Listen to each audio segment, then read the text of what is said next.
మిర్చి రైతుల విషయంలో జగన్మోహన్ రెడ్డి గారి పోరాటం ఎంతవరకు సక్సెస్ అయింది, అయితే ఎంతవరకు ఆయన్ని ఇబ్బంది పెట్టడంలో ప్రభుత్వం సక్సెస్ అయింది, ఈ రెండు అంశాలు ప్రధానంగా. రైతులు కాన్సెప్ట్ తీసుకుంటే మిర్చి రైతులకు పూర్తిగా ఇప్పుడు ఎవరు న్యాయం చేయాలంటే చంద్రబాబు నాయుడు గారు తీసుకెళ్లి ఆ బంతి కేంద్రం కోర్టులో వేసేశారు. తాజాగా ఆయన నిన్న ఒక పక్క యాజిటేషన్ జరుగుతుంటే దానికి సంబంధించి కేంద్రానికి లేఖ రాశారు. అంటే జగన్ వెళ్తున్నారు కాబట్టి ముందు ప్రిపేర్ అయ్యారా, లేదంటే జగన్ వెళ్ళి అక్కడ యాజిటేషన్ చేస్తారని తెలిసే వీళ్ళ ఏర్పాటు వీళ్ళు చేసుకున్నారా? రాష్ట్రంలో ఉన్న ఆర్థిక పరిస్థితి దృష్ట్యా 100% కూడా కేంద్రమే భరించాలి అంటూ చంద్రబాబు నాయుడు గారు తేల్చి చెప్పేశారు. కేంద్ర వ్యవసాయ శాఖ మంత్రికి లేఖ రాశారు. అలాగే ఇక మిర్చి గిట్టుబాటు ధరకు సంబంధించి కూడా జగన్ ఉన్నప్పుడు 7,000 రూపాయలే క్వింటాకి ఇచ్చారు అనేది వీళ్ళు చేస్తున్న ఆరోపణ.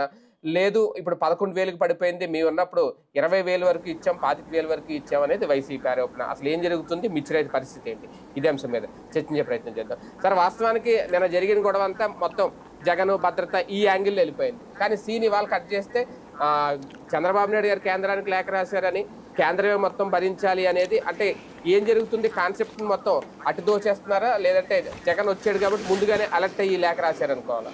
మనం ప్రజాస్వామ్యంలో ప్రజల చేత ఎన్నికయ్యాం, ప్రజలకే మనం జవాబుదారి అన్న సంగతి మర్చిపోయి ఏది పడితే అది మాట్లాడేసుకుంటున్నాం. భూమికి ఆకాశానికి ముడిపెట్టేసి ఉపన్యాసాలు ఇచ్చుకుంటున్నాం తప్పించి వాస్తవం లేదు. జగన్ ఉన్నా చంద్రబాబు ఉన్నా కనీస మద్దతు ధర ప్రకటన తప్పించి ఏం చేయలేరు. అది కేంద్రం చెప్పే కనీస మద్దతు ధరే. అది 7,000 10,000 ఉంటుంది అంతే. వీళ్ళు చెయ్యాలి. అసలు చెయ్యాల్సిన పాయింట్ ఏంటి, చిత్తశుద్ధి కావాలి. ఇవాళ కరప్టెడ్ పాలిటిక్స్ అయిపోయినాయి, అవినీతి రాజకీయాలు అయిపోయినాయి. సంపాదన కోసం తప్పించి ప్రభుత్వాలు పనిచేయట్లేదు.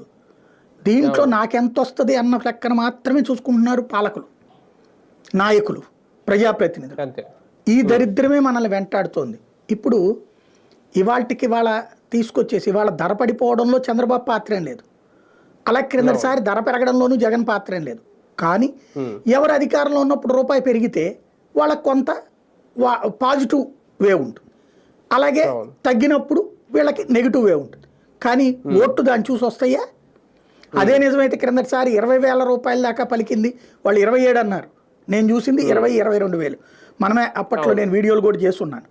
భారీగా పెరిగినాయి, 20-22,000 వరకు క్లియర్.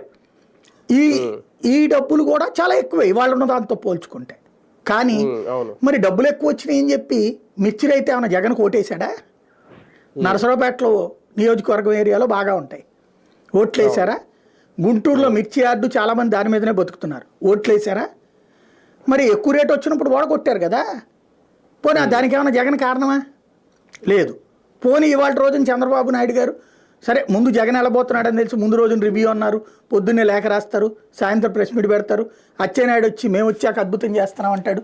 వెళ్ళి జనం దగ్గరికి, అదే రైతుల దగ్గరికి వెళ్ళి చెప్పొచ్చుగా, మీకు ఎందుకు ఆయన సంతోషంగా ఉన్నారు మీరంతా, మీ తెలియట్లేదు జగన్ మీరు అందరూ బాగాలేదని చెప్తున్నాడు, మీరందరూ సంతోషంగా ఉన్నారు, ఒకసారి నవ్వమని చెప్పండి. ఆడికి వెళ్ళి వాళ్ళు నవ్విస్తారో ఏడిపిస్తారో చూద్దాం. అక్కడ పోని వీళ్ళ చేతులు ఏమైనా ఉందా? ఏమీ లేదు. మంద లేదు అని చెప్పగలుగుతారా అంటే చెప్పరు. అది పక్కన పెడితే నిజంగా వీళ్ళ చేతుల్లో లేదా? ఎందుకు లేదండి? అక్కడ ఎవడు తింటున్నాడు? బ్రోకర్ తింటున్నాడు. ఎందుకు తింటున్నాడు? రైతు యొక్క లీనియస్ని అడ్డం పెట్టుకుంటున్నాడు. మార్కెట్ యార్డ్ సిబ్బంది వీళ్ళు కలిసి తినేస్తున్నారు. ప్రభుత్వం ఇప్పుడు ఏదో పరిశ్రమలు పెట్టడానికనినో వ్యాపారాలు పెట్టడానికనినో విదేశాలకు పోతున్నారు కదా, దుబాయ్కి పోతున్నారు, సింగపూర్కి పోతున్నారు, లేకపోతే ఇంకో దేశానికి పోతున్నారు కదా. ఆ పోయినటువంటి వాళ్ళు అక్కడున్న ఇప్పుడు ఫర్ ఎగ్జాంపుల్ మన దేశం నుండి మిర్చి 40% ఎగుమతులు వెళ్తాయి. 40% భారతదేశంలోని మిర్చి ఎగుమతి అవుతుంది, 60% మనం వాడుకుంటాం మన దేశంలో మిర్చి. ఈ ఎగుమతి అయ్యే దాంట్లో మూడు రకాలు ఉన్నది. నెంబర్ 1 యూరప్ దేశాలకు వెళ్తుంది. యూరప్ దేశాలంటే అమెరికా, యూరప్ దేశాలన్నిటికీ కూడా 28 దేశాలకి పోతుంటుంది. అక్కడ తొడిమె తీసిన మిర్చి కావాలి వాళ్ళకి, తొడిమె తీసిన మిర్చి. మీకు తెలుసో తెలీదో, గుంటూరులో దాదాపుగా 1,00,000 మంది రోజుకి ఇప్పుడు పనిచేస్తున్నారు తొడిమెను తీయడానికి. 20 రూపాయలు వాళ్ళకి కేజీకి ఇస్తారు, కేజీకి 20 రూపాయలు ఇస్తారు. వీళ్ళు ఒక 100 కిలోలు వీళ్ళు 100 కిలోలు తొడిమిలు చేస్తుంటే ఒక మూటకి 20 అని ఇస్తుంటారు. వీళ్ళు ఒలుస్తూ ఉంటారు. అక్కడ వాళ్ళు కేజీకి తొడిమి లేనిటువంటి మిర్చికి 20 రూపాయలు ఎక్స్ట్రాకి అమ్ముతారు. యూరప్ దేశాలకు విపరీతంగా పోతుంది, అవును. అమెరికాకు కూడా పోతుంది. ఇప్పుడు ఆ ఎగుమతులు తగ్గినాయనే కదా. అది మరి దానికి ఎవరి బాధ్యత? ఎవరు వెళ్ళాలి? అక్కడ వాళ్ళతో ఎందుకు మాట్లాడకూడదు? మన దేశానికి సంబంధించిన వాళ్ళు, మన రాష్ట్రానికి సంబంధించిన వాళ్ళు. మనం అంటున్నాం కదా వాళ్ళ ఇండస్ట్రీస్ రండి, అది రండి, ఇది రండి అని. ఏమయ్యా, ప్రభుత్వమే మేమే తీసుకుంటాం మిర్చి, మా దగ్గర ఉంది మా మిర్చి యార్డ్లో, మేమే మీ దగ్గరికి డైరెక్ట్గా పంపిస్తాం. మా షిప్ యార్డ్ కూడా పక్కనే ఉంది కృష్ణపట్నం, పంపించేస్తాం మీకు. ప్రభుత్వంగా మీరు తీసేసుకుని మీరు అమ్ముకోండి, అక్కడ మీ వ్యాపారులకు అమ్మండి అని చెప్పి అడగచ్చుగా. లేదా అక్కడున్న వ్యాపారస్తులందరినీ సిండికేట్గా కూర్చోబెట్టి, ఇప్పుడు మనం ఇండస్ట్రియలిస్ట్లో మీటింగ్ అని పెడుతున్నాం కదా, ఆ దేశానికి సంబంధించిన పారిశ్రామిక వ్యాపారవేత్తలందరినీ కూర్చోబెట్టి, ఏమయ్యా మీరు ఎంతకు కొంటున్నారు? అయ్యా మేము 200లకు కొంటున్నాం, మేము 180 రూపాయలకే మీకు పంపిస్తాం, డైరెక్ట్గా మా ప్రభుత్వం పంపిస్తుంది, తీసుకోండి అని చెప్పి ప్రభుత్వం అంటే తీసుకోరా? ఎందుకు చేయదు ప్రభుత్వం?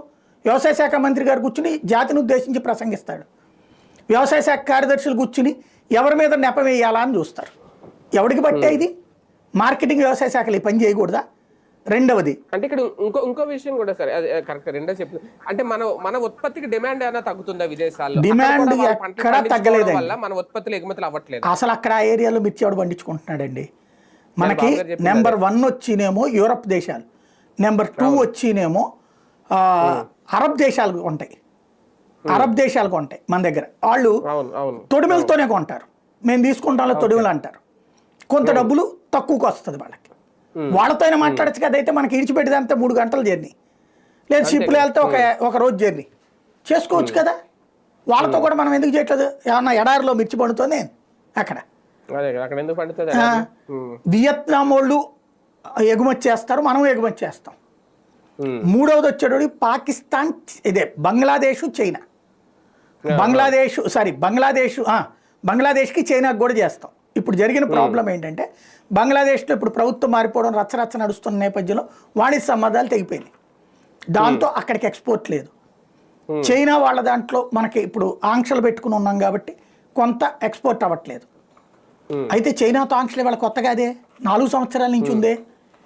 ఈ గ్యాప్ను మనం యూరప్ పూర్తి చేసింది. కానీ ఈ దఫా యూరప్లో నుంచి, అంటే వాళ్ళల్లో ఈ మధ్యకాలంలో హెల్త్ అవేర్నెస్ ఎక్కువ, ఈ కారాలు తగ్గించారు. మామూలుగా మీరు యూరప్ వాళ్ళని అడిగితే, అక్కడ ఉన్నటువంటి మన వాళ్ళని ఎవరినైనా అడిగితే చెప్తారు అక్కడ చప్పటి తిండ్లు ఉంటాయి.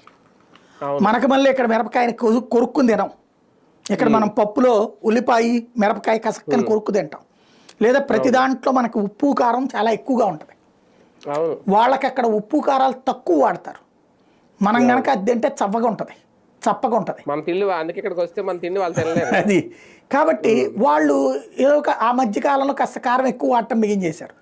కరోనా టైంలో, కరోనా కారణంగా డాక్టర్లు చెప్పారు కదా కారం ఎక్కువ తింటే బెటర్ అన్నటువంటిది, ఆ టైంలో తిన్నారు. ఇప్పుడు కరోనా సంబంధించిన శాంతం పక్కెళ్ళిపోయింది కదా, తినడం తగ్గించారు. దానికి తోడు ఇప్పుడు అమెరికా ఏదైతే 25% ఎక్స్ట్రా ట్యాక్స్ వేస్తారంటుంది కదా ఇండియా నుంచి తీసుకెళ్లేదానికి, దాంతో ఎక్కడి నుంచి అయినా ఒకటే అక్కడ వాళ్ళకి, అది కూడా సమస్య అక్కడ. కాబట్టి అదేదో అంటారు కదా,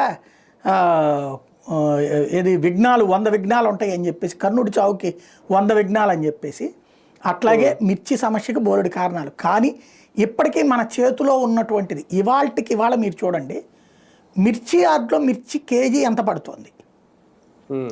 ఆంధ్రప్రదేశ్లో ఉన్నటువంటి అన్ని రిలయన్స్ మార్ట్లు చూడండి, అన్ని డీమార్ట్లు చూడండి. నేను ఇంకెక్కడికో వెళ్ళమంటలా, మన రాష్ట్రంలోనూ మనందరం వాడే మిర్చి చూడండి ఎంత తేడా ఉందో చూడమనండి. మిర్చి యార్డ్ ఇప్పుడు వీళ్ళు ఎంత అని చెప్తున్నారు? 20,000 రూపాయలు చెప్తున్నారు, అంతే కదా. 11,000 వస్తుంది అంటున్నారు. అంటే 100 కిలోల బస్తాకి 11,000 అంటే ఎంత పడిందండి? 110 రూపాయలు పడింది. మన దగ్గర కారం ప్యాకెట్ 100 గ్రాములు ఎంత పడుతుందండి? అది లెక్కేయండి. మన దగ్గర ఉన్నటువంటి మిర్చి ఎంత మనకు అమ్ముతున్నారు చూడండి. ఇప్పుడు మ్యాక్సిమం మిర్చిని ఇంట్లో తీసుకొచ్చి కారం వేసుకునే వాళ్ళు ఎవరు లేరు, కారం ప్యాకెట్లే వాడుతున్నారు. మరి ఇదే ప్రాంతాల్లో కారం ప్లాంట్లు ఏర్పాటు చేయించి అవి చేయొచ్చుగా. ఎవరు చేస్తున్నారు? వ్యవసాయ ఆధారిత పరిశ్రమలు మనం పక్కన పెట్టేస్తున్నాం. స్టిల్ నువ్వు ఇప్పుడైనా ఏర్పాటు చేయొచ్చు కదా, చెయ్యం మనం. అదే కారాన్ని మనం ఇవాళ ఇప్పుడు మన ఇవే ఉన్నాయి కదా రైతు బజార్లు, వీటి ద్వారా ప్రభుత్వం తరపున కారం ఏమన్నా అమ్మించచ్చుగా తక్కువ రేటుకి. చేస్తామా? చెయ్యం. ఇక్కడ చిత్తశుద్ధి కావాలి. ఇప్పుడు దీంట్లో ఎవరు డబ్బులు ఇస్తాడు? రైతు డబ్బులు ఇయ్యడు. అదే కనుక ఆ దళారీ అయితే డబ్బులు ఇస్తాడు మార్కెట్ యార్డ్ వాళ్ళకి. మార్కెట్ యార్డ్ వాళ్ళు దళారీలు కుమ్మక్కయ్యి రైతును ముంచుతుంటారు. ఇప్పుడు రైతుకి ఎట్లాంటి భయం సృష్టిస్తారంటే, లారీలో ఉంటే 8,000 పలుకుతుందా, ఎవడు కొనేవాళ్ళు లేడు అంటారు. ఆ ట్రాక్టర్, ఆ లారీలోనో ఆ ట్రాక్టర్లోనో అట్లాగే పెట్టుకోవాలి. ఆ ట్రాక్టర్కి లారీకి రోజుకి ఎంతని కిరాయి అయిపోతుంటుంది. కాబట్టి ఏం చేయాలి వాళ్ళు? అర్థం కాదు. ఆ టైంలో సరే ఈయనేదో ఇంకో 1000 ఇస్తానంటున్నాడా, 9,000 తీసుకోపో అంటే రైతు ఇంకో 2-3 రోజులు కనుక ఉంటే మనకి ఈ లారీ ఖర్చు ట్రాక్టర్ ఖర్చుతో పోల్చుకుంటే ఇది బెటర్ కదా అని తీసేసుకోవాలి. ఓవరాల్గా వచ్చే లాభం పోయి గోపం అవుతుంది. ఇది సమస్య. బయట మార్కెట్ లో కిలో 260 రూపాయల దాకా ఉంది సార్ మిర్చి. మరి ఇక్కడ చూడండి 110 రూపాయలు. ఇంతకంటే దరిద్రం ఇంకేమైనా ఉందా మన దేశంలో? ఇప్పుడు టమోటానే నాకు రోజు బాధేస్తుంది. 20 రూపాయలు టమోటా మనకి బండి దగ్గర, రోడ్డు పక్కన బండి దగ్గర. అదే రిలయన్స్ డిమార్ట్లో 20-25 ఉంటుంది, పైనే ఉంటుంది ఇంకో 5 రూపాయలు. అదే అక్కడేమో 3 రూపాయలు 5 రూపాయలు. ఏంది విచిత్రం? మీరు చూడండి, మళ్ళీ 4 రోజులు పోగానే ఎన్ని రేట్లు పెరిగిపోతాయి టమోటా మిర్చి ఇవన్నీ. అప్పుడు మళ్ళీ జనాలు తిడతారు ధరలు పెరిగిపోయి. ఇదే వింత. కానీ అంటే సార్ ఒకటి, మన పంటల్లో వరి చూసుకున్న, గోధుమలు చూసుకున్న, అంటే భారతదేశ వ్యాప్తంగా విదేశాలకు ఒక డిమాండ్ ఉంది విదేశాల్లో. ఆ మధ్యన కరోనా టైంలో కూడా మన గోధుమలు పట్టుకెళ్ళి మోడీ వాళ్ళకి ఇచ్చారు అనేది, తర్వాత కూడా ఆ డిమాండ్ అవుతుంది. కానీ మిర్చి విషయానికి వచ్చేసరికి క్రమక్రమంగా డిమాండ్ తగ్గిపోతుందా? రేపు పొద్దున్న ఇంకా మన పంట మనమే అమ్ముకుని తినాలి కానీ విదేశాలకు వెళ్ళే పరిస్థితి లేకపోతే ఇంక మిర్చి రైతుల పరిస్థితి ఏంటి అనేది? అట్లా ఎప్పుడు ఉండదండి. ఆ దేశం కాకపోతే ఇంకో దేశం ఉండదు. యూరప్ దేశాలన్నీ అయిపోతాయి ఏంటి, బతకకుండా తినడం మానేస్తారు వాళ్ళు. ఖచ్చితంగా అవసరమే. ఇంకోటి వాళ్ళు ఏం పండించుకునే అంత సిచ్యుయేషన్ ఏం లేదు అక్కడ బేసిక్గా. యూరప్ సమాజంలో ఇప్పుడు ఏమైనా పెంచుతాడేమో, ట్రంప్ వచ్చాక ఏమైనా నేర్పుతాడేమో తెలియదు. బట్ వాతావరణ పరంగా అక్కడ పండదు. ఇప్పుడు మనకి ఇక్కడ ఏంటి, ఏ ఏరియాలో పండుతుంది? కృష్ణా, గుంటూరు, రాయలసీమ ఈ ప్రాంతాల్లో పండుతుంది. వాతావరణం కూడా ఇక్కడ ముఖ్యం. అక్కడేంటి, చల్లటి వాతావరణం. చల్లటి వాతావరణంలో మిర్చి పండదు. చల్లటి వాతావరణంలో పండేటట్టే తెలంగాణలో హైదరాబాద్ దగ్గర పెట్టుకోలేరా ఏంటి బేసిక్గా? కాబట్టి ఇక్కడ కొన్ని లెక్కలు ఉంటాయి. ఎందుకు మా పిచ్చోళ్ళు అయ్యా ఇంతకాలం వాళ్ళు చేసుకోలేరా? వాళ్ళు పండించే వాళ్ళకి కొన్ని ఉంటాయి. వాళ్ళ దగ్గర పండ్లు అట్లాంటివి మనం పండించలేము.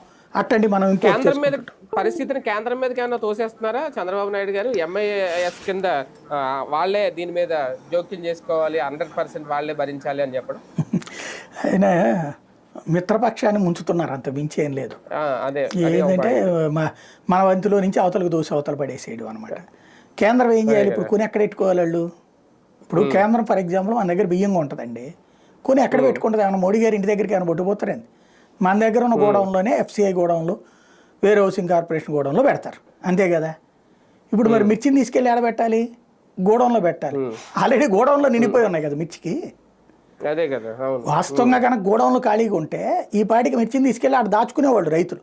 తక్కువ రేటు వచ్చినప్పుడు దాచేస్తారు, ఎక్కువ రేటు వచ్చినప్పుడు అమ్ముతారు. ఇక్కడ గోడౌన్లను పెంచేటటువంటి పాత్రని మానేశారు ఈ మధ్యన. ఆ మధ్యన మోడీ వచ్చినప్పుడు బాగా డెవలప్ చేశాడు. మోడీ వచ్చాక బాగా పెద్ద ఎత్తున పెరిగినాయి. ఇప్పుడు ఆ గోడౌన్లని మళ్ళీ ఎక్కడ వదిలేశారు. గోడౌన్లు పెరిగిపోతే ఈ సమస్యలు ఉండవు. అది ఆలోచించుకోవాల్సి ఉంది. సార్ ఫైనల్ గా మిర్చి రైతులకి రాష్ట్ర ప్రభుత్వం లేదంటే చంద్రబాబు నాయుడు గారు ఏం చెప్పారు? దీని ద్వారా ఏం మెసేజ్ ఇచ్చినట్టు? ఏమి లేదండి, మేము ఎవరూ ఏం పరిష్కరించట్లేదు. మేము తిట్టుకుంటాం.